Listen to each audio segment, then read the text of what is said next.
जय हिंद दोस्तों, मेरे चैनल में आप सभी लोगों का स्वागत है। मैं आज अयोध्या नगर गया था। मैंने पूरा वीडियो बनाया। वहाँ महाशिवरात्रि चल रही थी। आप लोगों को दिखा रहा हूँ, देखते रहिए। लाइक करिए, शेयर कीजिए चैनल। युगों युगों से तेरा मेरा साथ है, शंभुनाथ तो नाथों का भी नाथ है। युगों युगों से तेरा मेरा साथ है। जलंधर ने अपने दूत राहु को भगवान शंकर के पास पहले भेजा।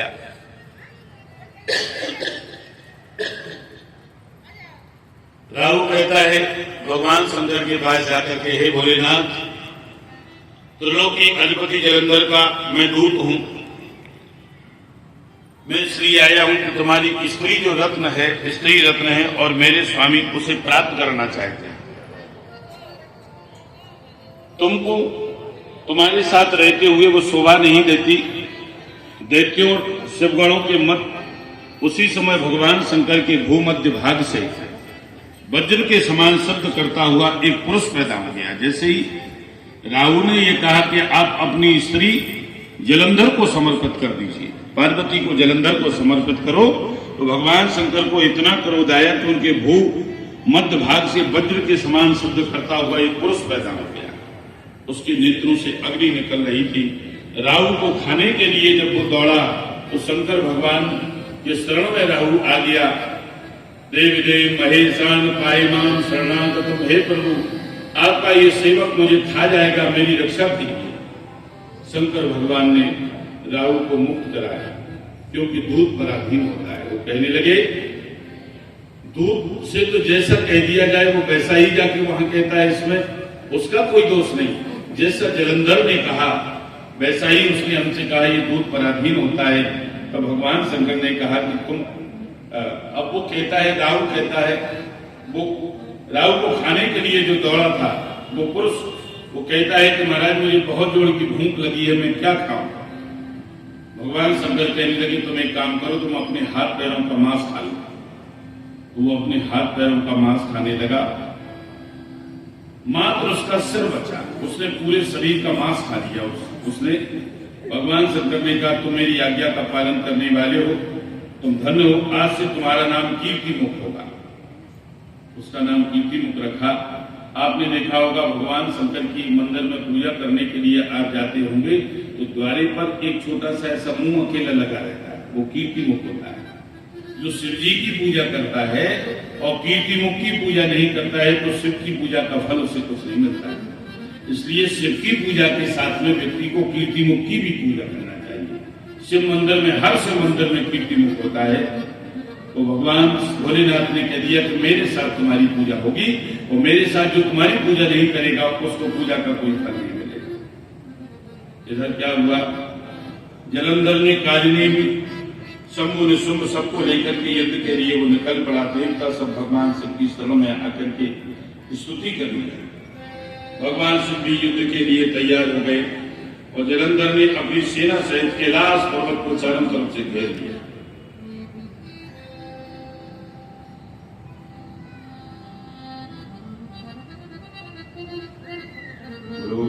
शंकर भगवान की, श्री हनुमान जी महाराज की। कैलाश को घेर दिया। दैत्यों और शिवगणों की मत करते हुए शुक्राचार्य जी मृत संजीवनी विद्या के द्वारा जिंदा कर देते थे। जिसे वो मारते वही जिंदा हो जाता। शिवगणों ने शंकर भगवान को सारी घटना बता दी। तब शंकर भगवान ने के मुख से महाभयंकर कृत्या प्रकट हो गई और कृत्या ने शुक्राचार्य जी को अपने गुह क्षेत्र में छुपा दिया और वह अंतर्धान हुआ। भगवान शिव और जलंधर के मध्य भीषण संग्राम हुआ। जलंधर ने शिव जी को गंधर्वी माया से मोहित कर दिया और शिव जी का वेश बना करके जलंधर माता पार्वती के पास आ गया। और जैसे ही जलंधर ने माता पार्वती को देखा, उसी समय वह संयम रहते। पार्वती जी ने शिव वेश में उसे देखा तो आश्चर्य में पड़ गई। वो पहले वो यही समझी कि ये शिव जी है, मेरे पति है। लेकिन जब वो संयम रहित हो गया तो फिर समझ गई कि ये तो कोई दैत्य है। माता पार्वती तुरंत वहां से अंतर्धान हो गई। इधर माता पार्वती ने भगवान विष्णु का स्मरण किया। उसी समय भगवान विष्णु पार्वती जी के सामने प्रकट हुए। पार्वती जी ने कहा कि जलंधर मेरा सतीत्व भंग करना चाहता है, ये मेरे साथ छल करना चाहता था। हे प्रभु, आज जलंधर दैत्य ने जो कुचेष्टा की है वह आपको ज्ञात है। उसने अपनी मृत्यु का उपाय स्वयं बता दिया, इसलिए आप उसकी स्त्री का पातिव्रत्य धर्म भंग करें। ये बात बिल्कुल सत्य है, जब तक जलंधर की स्त्री का पातिव्रत्य भंग नहीं होगा तब तक वो मारा नहीं जा सकता है। उसका पातिव्रत्य भंग करिए, क्योंकि पतिव्रता धर्म भंग किए बिना उसकी मृत्यु असंभव है। पतिव्रता स्त्री के स्नान करने से घर और नगर की बात तो छोड़िए, तीर्थ भी धन्य हो जाता है। भगवान नारायण जलंधर की पुरी में आ गई और हरि माया के कारण जलंधर की पत्नी वृंदा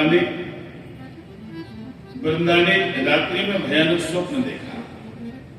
प्रातः काल कहीं शांति न मिलने पर वह वृंदा वन में चली गई। वन में घूमते हुए दो राक्षस वृंदा को मारने के लिए दौड़े। देखो, उसी समय उसने एक शिष्य के साथ वहां एक तपस्वी को बैठे हुए वृंदा ने देखा, तो वृंदा तपस्वी के पास पहुंच गई।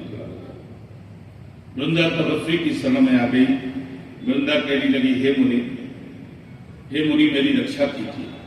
जैसे उस तपस्वी श्री विष्णु ने हुंकार भरी, वो दोनों राक्षस वहां से भाग गए। वो भगवान विष्णु थे। वृंदा कहती है, हे प्रभु, मैं जलंधर की पत्नी हूं। क्या आप मेरे स्वामी जो इस समय महादेव से युद्ध करने कैलाश पर गए हैं, उनके बारे में कुछ बता सकते हैं? उसी समय उन तपस्वी मुनि ने ऊपर की ओर देखा और ऊपर की ओर देखते ही दो बंदर आ गए। मुनि ने उसी समय भौं का इशारा किया तो बंदर चले गए, वहां से आकाश में चले गए और आधे ही क्षण में जलंधर के सिर, धड़ और दोनों हाथों को लेकर के वहां पर सामने आए। वृंदा अपने पति के सिर, धड़ को देख करके मूर्छित हो गई और विलाप करने लगी। वृंदा कहती है, हे मुनि, आप मेरे पति को जीवित कर दीजिए।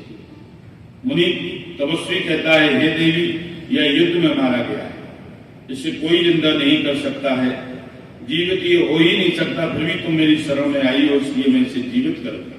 अब भगवान विष्णु के छल कर रहे थे उसके साथ में। ऐसा कहकर वे मुनि रूपी श्री विष्णु उसके पति को जीवित करके और अंतर्धान हो गए। जीवित क्या, वो तो स्वयं भगवान विष्णु ही थे। वो जालंधर बन गए। पति को जीवित देख करके और उनके शरीर से लिपट गई वृंदा, विष्णु के शरीर से, परंतु वो जालंधर के रूप में थे। अपने पति को समझ करके अपने पति के शरीर से लिपट गई। जब भगवान की दिव्य सुगंधी को उसने अनुभव किया, नहीं ये मेरे पति नहीं, क्योंकि भगवान की दिव्य सुगंधी उसको आई। आलिंगन करते समय उसको दिव्य सुगंधी भगवान की आई तो समझ गई कि ये तो विष्णु है और विष्णु ने मेरे साथ छल किया। तो उसने तुरंत ही विष्णु को साथ दे दिया, विष्णु तुमने मेरे साथ में छल किया है, मेरे पातिव्रत्य को तुमने भंग किया है, मैं तुम्हें श्राप देती हूं। तुमने अपनी माया से जिन दो पुरुषों को दिखाया था वे राक्षस बनकर के तुम्हारी पत्नी का हरण करें। तुम पत्नी के दुख से वन में दुखी होकर के भटकोगे, ये बंदर ही तुम्हारी सहायता करेंगे और कोई सहायता नहीं करेगा। जो शेषनाग तुम्हारा शिष्य बनाता ये भी तुम्हारे साथ भ्रमण करेगा। ऐसा कहकर देवी वृंदा अपने पति का ध्यान करके अग्नि में प्रविष्ट हो गई। भगवान विष्णु को वृंदा पर इतना प्रेम आया कि वृंदा की राख में ही भगवान लौट रहे और उसकी राख अपने ऊपर लगा रहे हैं। इतना उन्हें प्रेम हुआ, बस में ही लौटने लगे। दैत्यराज जलंधर का भगवान शंकर से घोर युद्ध हुआ और जैसे ही उसका पातिव्रत्य भंग हुआ वृंदा का, इधर भगवान शंकर ने जलंधर का वध कर दिया। बोलिए शंकर भगवान की। जलंधर का तेज भगवान सब में प्रविष्ट हो गया। भगवान विष्णु वृंदा की राख में ही लोटपोट होने लगी। तब भगवान शिव के आदेश से देवताओं ने त्रिगुणात्मका देवियों का स्तवन किया। उन तीनों देवियों ने 3 बीज दिए और कहा कि इस बीज को उसी जगह पर बो देना जहां पर भगवान विष्णु स्थित है। तब देवताओं ने वृंदा की चिता के नीचे उन बीजों को डाल दिया। जो बीज सरस्वती जी ने डाला था उससे धात्री यानी आंवला का पेड़ हुआ, जो सरस्वती जी ने डाला, और जो लक्ष्मी जी ने डाला था उससे मानती हुआ, जो पार्वती जी ने दिया था उससे तुलसी का प्राकट्य हुआ। मानती लक्ष्मी जी से ईर्षा करने के कारण गरेत नाम से पृथ्वी पर विख्यात हुई, और धात्री तथा तुलसी भगवान विष्णु के लिए सदा प्रिय रही। भगवान विष्णु दोनों को लेकर के वैकुंठ चले गए। कार्तिक के महीने में आंवला और तुलसी सभी देवताओं के लिए प्रिय है, और विशेष करके भगवान नारायण को प्रिय है। तत्रापि तुलसी धन्याति श्रेष्ठा महामुने त्यक्त्वा गणेशं सर्वेषां प्रीतिदा सर्वकामदा। केवल गणेश को छोड़ करके, गणेश जी को छोड़ करके तुलसी सबको प्रिय है, सबके ऊपर चढ़ती है। गणेश जी के ऊपर तुलसी नहीं चढ़ाना चाहिए। एक बात मैं आपको बताऊं, जिस वैष्णव के घर में तुलसी का वृक्ष नहीं होता है, तुलसी का पौधा नहीं होता है, तुलसी जी नहीं होती है, वो वैष्णव का घर नहीं होता है।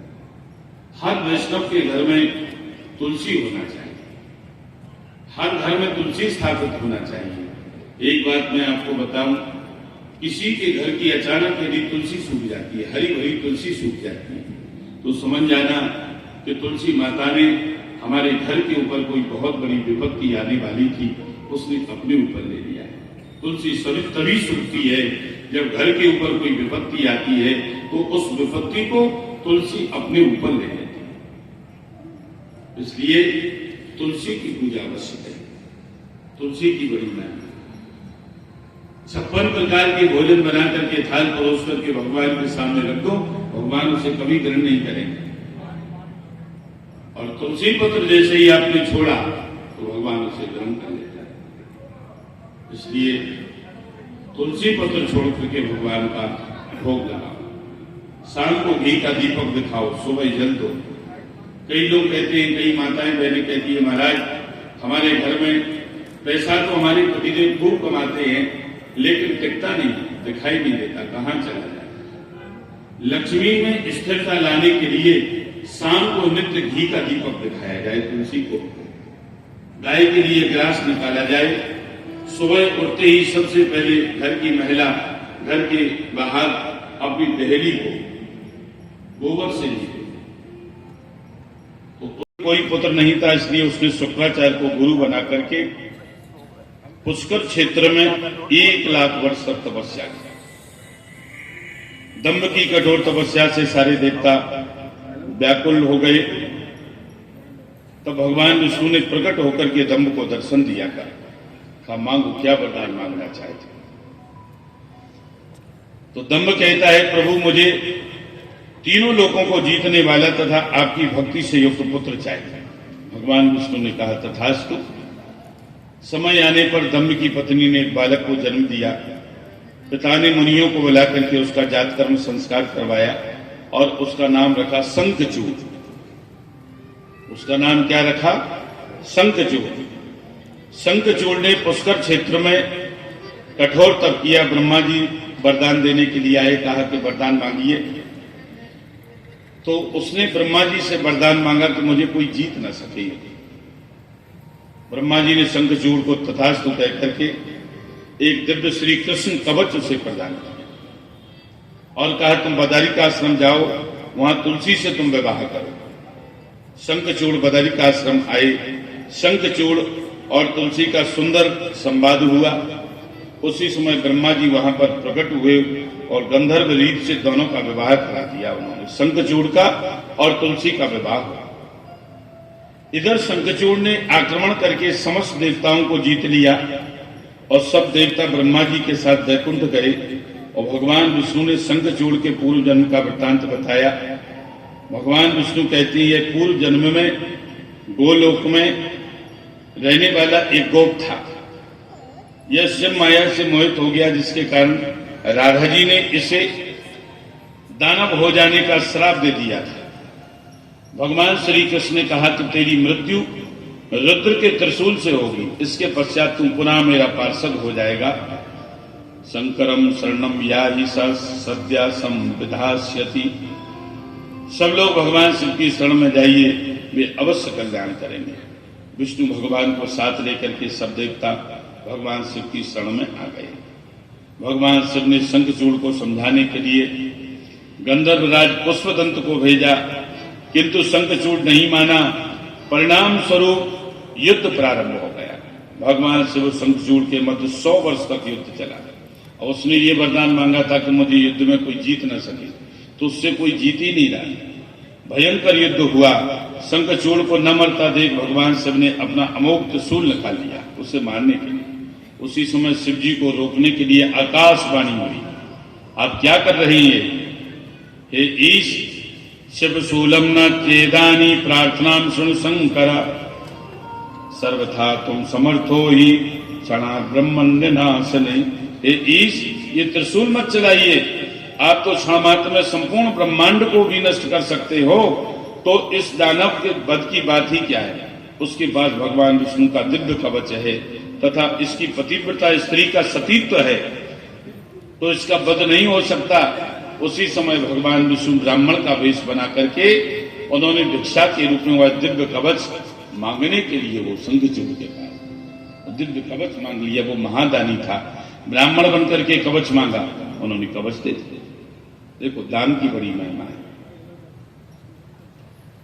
दान कभी बेकार नहीं जाता।